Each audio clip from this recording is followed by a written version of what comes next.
Sen beni oilamdan ayırdın. Hayatımı parakende kıldın.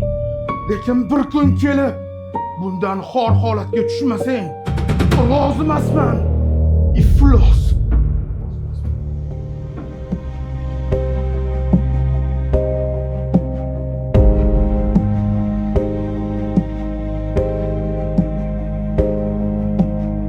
Dada, donorligiga faqat men arziyman. Men siz haqiqiy o'g'lingizman.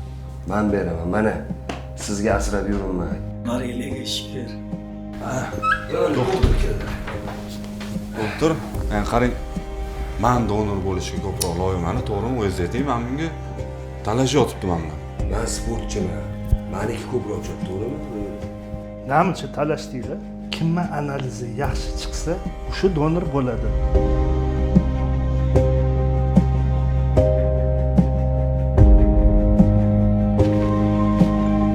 Xo'sh, doktor, javobi nima bo'ldi?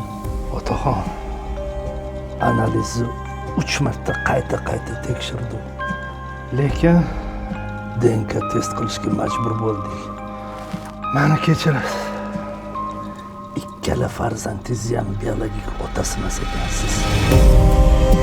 Lekin bir kun kelib bundan xor holatga tushmasang, rozi emasman.